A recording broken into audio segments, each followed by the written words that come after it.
Hi, thank you so much. I'm Diane Perlman. I'm with Huffington Post and also with the Institute of Conflict Analysis and Resolution, and also working with Abolition 2000 on presentations for the NPT. Did we talk once on the telephone? I don't know. I'm not sure. Okay. But, well, speaking of obstacles to getting to zero, there are a lot of false beliefs and rationales, like the mantra of deterrence. And I'm actually working with a group of NGOs on presentation on challenging deterrence theory. And there's also the alternative spiral theory of malignant hostile escalation. And the better alternative is reciprocated initiatives and tension reduction, and we need drastic tension reduction. So there's a need to deal with the underlying conflicts, like, for example, with Iran, coercive, punitive techniques are likely to provoke defiance, whereas something like a grand bargain and transforming, it's called second-order change, changing the nature of our relationships so that we don't feel have the fear and insecurity that drives a desire, a belief in that. So just there's a lot of sort of mindless acceptance of deterrence as a rationale for maintaining this. And as long as nuclear weapons exist, we need a safe, reliable deterrent. We don't even call them nuclear weapons anymore. We call them nuclear deterrent. So I'm wondering sort of what people think, or if you're addressing dealing with the underlying conflicts. Well, you can't, I think, try to do everything. And you've mentioned several concepts that I've never heard of, but maybe we could talk later and you can explain them to me. I don't think we're taking on the sort of fundamental foundation of deterrence, but I think what we're saying is the world has changed. I mean, the Reverend here talked about his change. I'm not in that school. I don't think I have changed. The world has changed. I think there was, and this is just my own personal view, there was a role for nuclear weapons during the Cold War. I mean, we lived in a bipolar system. We were adversaries, and you can make the argument. You may not agree with it, but you make the argument that nuclear weapons were stabilizing during that period, and that we avoided a conflict. You can also make the point that we came at some points, like in the Cuban Missile Crisis, much too close to a conflict. But my view, and I think the view that we endorse in Global Zero, is that world is gone, that the threat has changed. Even my old bureaucratic adversary and friend, Richard Pearl, has said on the record that the likelihood of the United States and Russia going to the war is nil. I can't imagine a situation where we're going to go to full-scale war with Russia or China. That threat has faded away. We face a new range of threats where traditional deterrence theory really doesn't make a lot of sense. It makes, and in my answer to Eleanor, it makes more sense for weaker states. In the bipolar Cold War era, nuclear weapons made strong powers stronger. In my judgment, in the era we're entering, of terrorism, of failed states, and proliferation, nuclear weapons make weak states stronger, and they undercut our national security as a result. So I think we have to evaluate concepts of deterrence in light of changing international conditions. Hey, Richard, before we, I was going to say, I'd love to get the benefit of General Sheehan's input, because it's unique.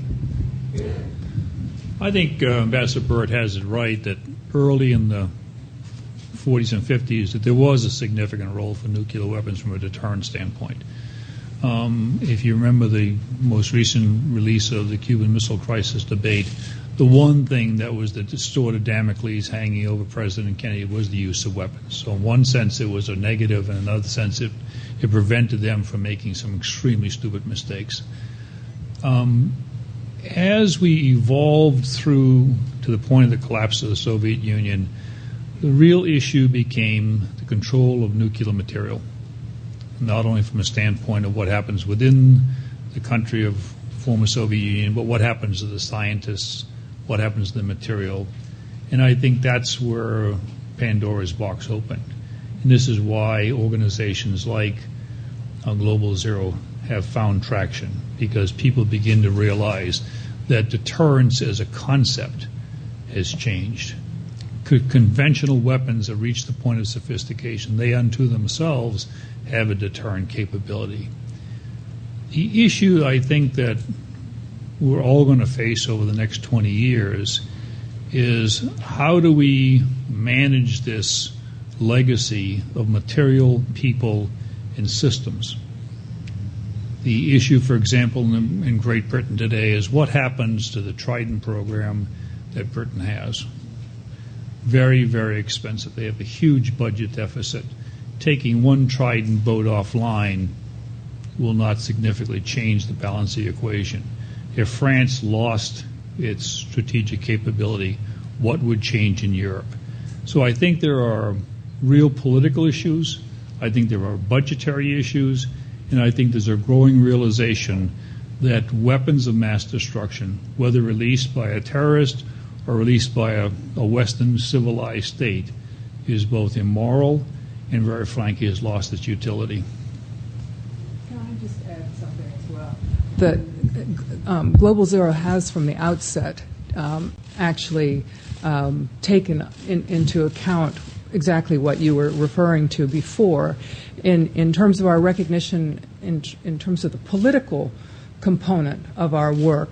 And this has come out in our summit meetings as well, the two different summits we've had over the last 2 years.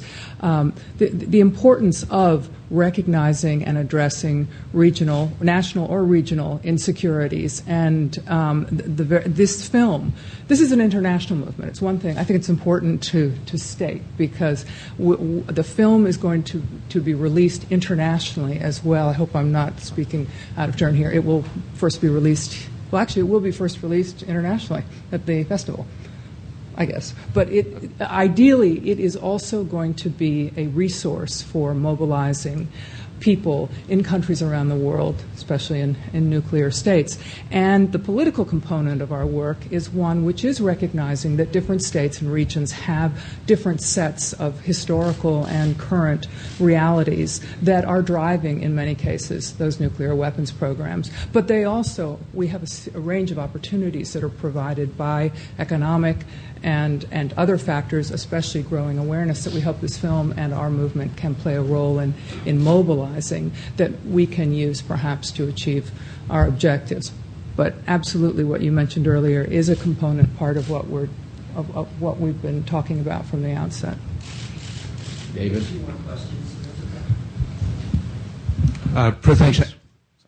Pratap Chatterjee, Interpress Service.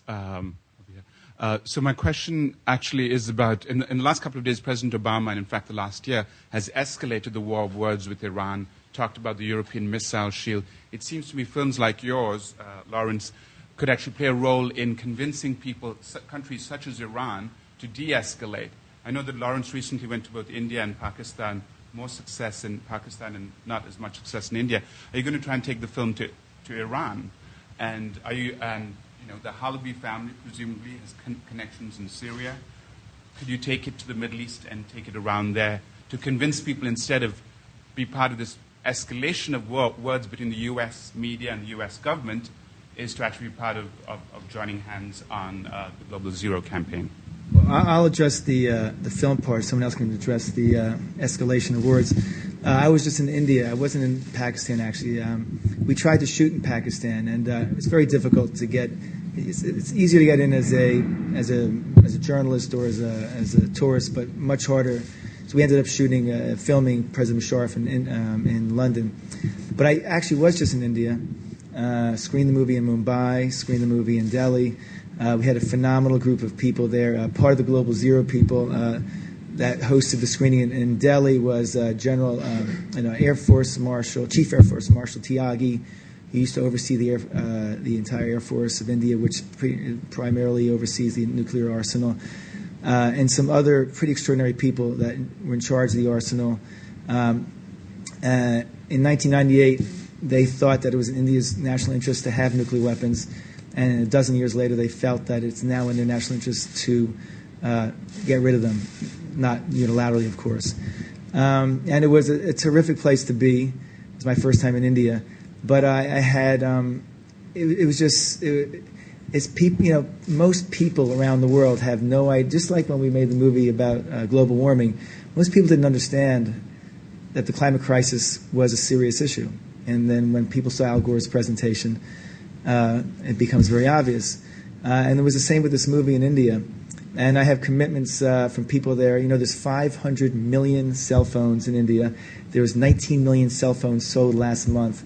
And one of the people that's involved with the technology around cell phones committed to getting 10 million zero heroes, 10 million people